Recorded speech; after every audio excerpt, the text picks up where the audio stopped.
এই শহরটা খুব ব্যস্ত, গাড়ির শব্দ, মানুষের তাড়া, কেউ কারো দিকে তাকানোর সময় পায় না।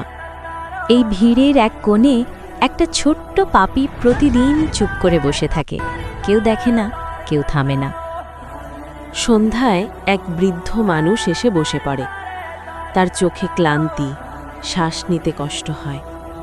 চারপাশে মানুষ থাকে, কিন্তু কেউ কাছে আসে না। হঠাৎ পাপিটা ধীরে ধীরে তার দিকে এগিয়ে যায়। কোনো ভয় নেই, কোনো শব্দ নেই। পাপিটা তার পাশে বসে পড়ে, নিজের ছোট্ট শরীরটা আলতো করে তার গায়ে ঠেকিয়ে দেয়। এটাই তার ভাষা। কিছুক্ষণ পর মানুষগুলো থেমে তাকায়। তখন তারা বোঝে এই ব্যস্ত শহরেও ভালোবাসা এখনো আছে। পাপিটা শান্ত হয়ে বসে থাকে। শহর আবার চলতে শুরু করে, কিন্তু এই মুহূর্তটা সবার মনে থেকে যায়। প্রিয় বন্ধুরা, গল্পটি ভালো লাগলে চ্যানেলটি সাবস্ক্রাইব করে একটা লাইক করে দিও।